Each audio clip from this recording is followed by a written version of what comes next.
So this happened to a gentleman in our group, and he hasn't seen his kids for a while. He got word that the Child Protective Services have found that there's no evidence of abuse and a whole bunch of other information in the investigation of why there would be no evidence of abuse.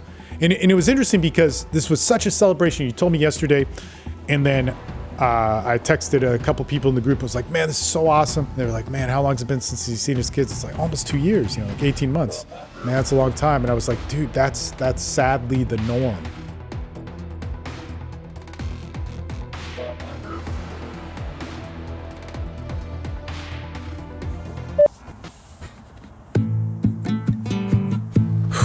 Yeah, it's been like 2 hours. You meditate in the woods in 15-degree weather, -7 Celsius or whatever it is, and then you go in an ice bath. 2 hours later, you're still wearing a jacket.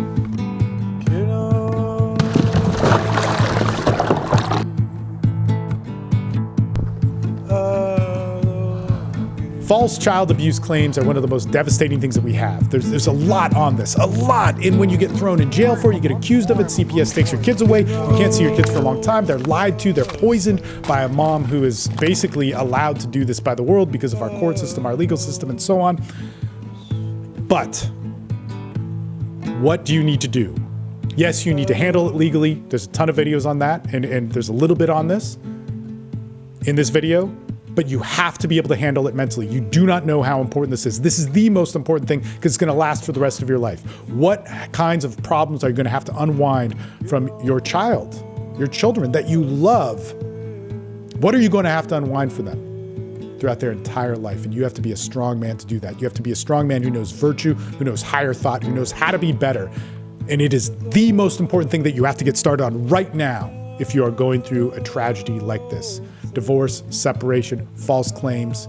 Maybe you're in a CPS case. Maybe you're in a criminal case like I was. How do you beat that? And this is why I am so passionate about it. I think we need to start realizing what it means and how important it is for us to be fathers in this world. If we are fathers, and if we're young men and we don't have kids, this is a really important message for you to listen to, because we as fathers need to carry a certain message. And this doesn't diminish mothers. This doesn't diminish any aspect of the parenting dynamic, but we need to understand how important this is. We're going to fail. The mothers are going to fail. And we have to be so good that we can ensure that that's better. Now, I say this because we just went through a big thing, and this is so important for our group. And one of the things that I talk about a lot is we talk about false child abuse claims. We talk about dads being taken away from their kids. We talk about dads being thrown in jail, dads being demonized, dads being hated, all this sort of stuff, which is a reality that I lived through. And I know that pain, and it's so hard to articulate. It's so hard for us to broadcast to the world. But it's scarring. I don't know how to describe it. It will affect you in the deepest level in things which you can't imagine. I always tell people this. I've had all sorts of pain. I've had my knees twisted out of their sockets and been lying on the ground screaming for help. I've had my ankles dislocated 3 times on one foot and 2 times on the other. I forget which. And then, broken nose, broken hands, broken teeth, all sorts of stuff. I've had all sorts of pain. I've been stabbed. I've had all sorts of pain. Nothing has compared. Nothing. And it's different pain, but nothing compares to it of losing your kids.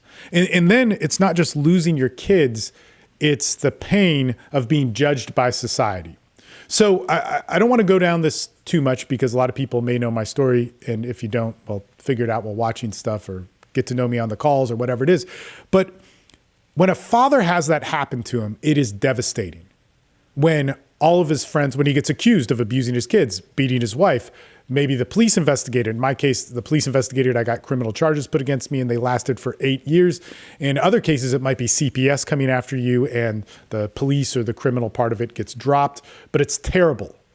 Your ex starts doing what she always does, is post on social media. This person's an asshole. They take a character assassination attempt against you, and your friends and your family, and I cannot articulate how bad this is, start turning their backs on you. And I remember when it happened, it was years after the event, but I wondered why I was never asked to speak with these certain people because it aligned so good. And they had told friends of friends, and they were friends of mine. They had interacted with me during this 2 years of being accused of abusing my kids, or 18 months or so, whatever. And they were telling people, how could you be friends with that monster, that disgusting person? Why do you even talk to him? We don't even want to talk to you because you talk to him. That's what they thought of me. And then I hear that, and it's just sadness. It's anger. It's frustration. What do you do with that? This is your life. Like, where you start every single day is knowing that people hate you for abusing, torturing, being violent, being overly sexual, whatever the gossip is about you, whatever the lie is about you. They hate you for that. And you're treated that way. That's where you start. And all you really feel as a dad is you miss your kids. You miss your kids. You miss your kids. Man, I don't give a fuck about that. I'll take the title. I miss my kids. So this happened to a gentleman in our group, and he hasn't seen his kids for a while. And there's a whole bunch to this, but let me tell you, he got word that the Child Protective Services have found that there's no evidence of abuse, and a whole bunch of other information in the investigation of, perhaps you could do the math of why there would be no evidence of abuse. And it was interesting because this was such a celebration. You told me yesterday, and then I texted a couple people in the group. I was like, man, this is so awesome. And they were like, man, how long has it been since he's seen his kids? It's like almost 2 years, like 18 months. Man, that's a long time. And I was like, dude, that's sadly the norm. It might take 3 months. 6 months, 18 months can happen. That's so fucked up. And that is the norm, because once you enter into the system of Child Protective Services, that's what happens. Look, I've lived through this. This guy's lived through this. And then you got to go through the parenting of it. You got to check out how those kids are affected. You got to look at like the mom. It's a totally separate case if you were to press charges against her, which is huge and massive. You go broke while you defend yourself. You have no friends. You're psychologically disenfranchised. It is massive. So this is why it's so important for me to do my job, because this happened to me. And I don't want to make this about me, but at the same time, there's not enough of me out there. There's not enough of people like me. And you got to be smart, guys, while doing this, because it's not about hating women. It's not about screwing them over. It's about standing up for yourself for what's right. And I was just talking about this on the call, is that we as men need to start thinking, how is it that we bring wisdom, virtue, being a good person, taking the high road? How do we show that to somebody while also having to know how to fight? While also knowing what it's like to be demonized and judged by an entire society, to be hated by a world, or what seems to be like the world, and being called a disgusting monster, having your doors shut in front of you. But on any credit application, any application for a job, an apartment, this comes up. When you cross a U.S. border, it comes up that you have abused your kids, or whatever the claims are, if it goes to a charge. You, coming from that, how do you find good in that? How do you be a dad? Because I'm going to tell you something. This is what I tell everybody, and nobody wants to listen when they're in pain, because they're like, how do I win my case? How do I do this? And dude, man, I want to do that. And in doing that, there's going to be a lot of sitting around and waiting and feeling angry and feeling depressed and feeling sad and feeling that the world's against you. Well, guess what? There's all this great higher thinking stuff that I talk about, which is really important, but you're going to have to be a dad to kids who have been lied to repeatedly, in my case for 5 years, that their dad is a horrible person. Half of them, what made them is a demon. Even though the moms are always saying something like, I always love this because the moms always say, man, I'm such a good mother. I'm a good mother. One of the weird things, and this is a social thing, maybe I shouldn't say this, but it's one of those guy locker room talk things. Any woman that broadcasts that she's a good mother usually is not. She's somebody that cares for her kids, will do anything for her kids, but under her rules and under her filter and under her weird perception of whatever that is. And when you look at it in depth, it's usually not the case. And so there's this mother saying, man, I'm good. I'm going to raise these kids better. I'm going to take the Steve out of them. I'm going to take the evil father out of them. And I'm going to give them a good life through love and nourishment and whatever. And I'm not going to check myself because I don't have any part of this. You have to be such a good father that you have to raise those kids. You are going to have to be there all the time. So they become teenagers, they go through adolescence, they get hormones, they start to feel things, they start to get angry, they start to release certain things which are bigger. You have to be there. Now, whether or not you had a bad situation with the mother or not, or you guys are still together and everything's amazing, you always have to be a good father. But in this case, you got to realize that the job of being a dad never ends, even if it has ended for you. You have to. And this is so hard to articulate to men who can't see their kids.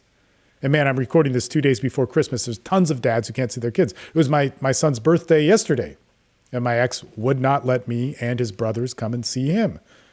It's terrible. Or it is what it is. It is what it is. But you have to be able to be a good enough dad.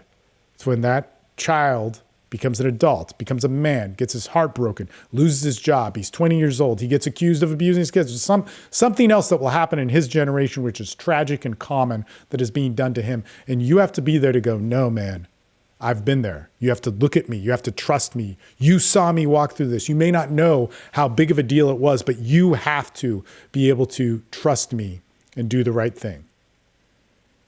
And why do the right thing? Why do the right thing when the whole entire world, when you wake up every day and they're telling you to do the wrong thing, or they're telling you you are the wrong thing? Maybe you didn't do anything bad, but you're already being accused of being a child molester, being a rapist, being a violent man. Why not be it? Why not? Why not kill yourself? Why not do any of these things? And man, if you sit with a guy who's going through that, it's very hard to justify why you shouldn't do any of those things. It's like, well, don't kill yourself because it's bad. But I'm in pain. I'm in pain. Nobody believes me. Nobody likes me. Nobody loves me. I wake up in hell every fucking day. I can't see my kids. My own kids hate me. My own kids are saying I was violent to them and hurt them. They're believing this now. Why should I go forward with being a good person when the world has done this to me? I'm going to tell you something. This is the road that I took, and there were a lot of people who helped me out. And that's what I do, is I help people out with this. And this is the road that a man needs to take who's going through that, because he is going to have to be a father for those kids. In whatever fucking cancer, aging, shit things it gave me in my life from the stress of that. And of course, there were other stresses that I did to myself. And part of this was me doing it to myself, even though in this I am a black and white victim. But I don't give a shit about the title of being a victim. I give a shit about learning what happiness and peace is. And if my life is lessened for it, I'm going to tell you this right now, what a beautiful thing.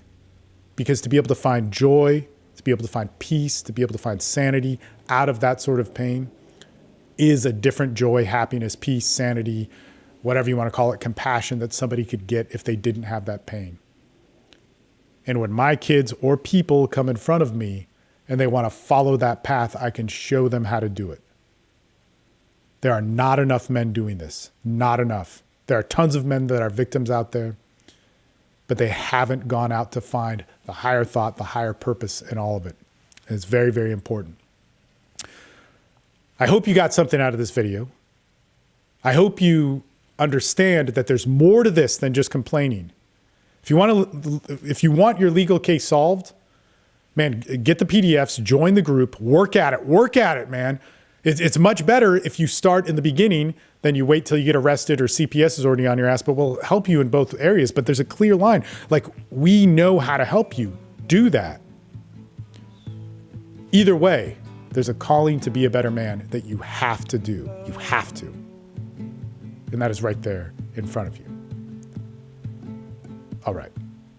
I think I'm done with this one.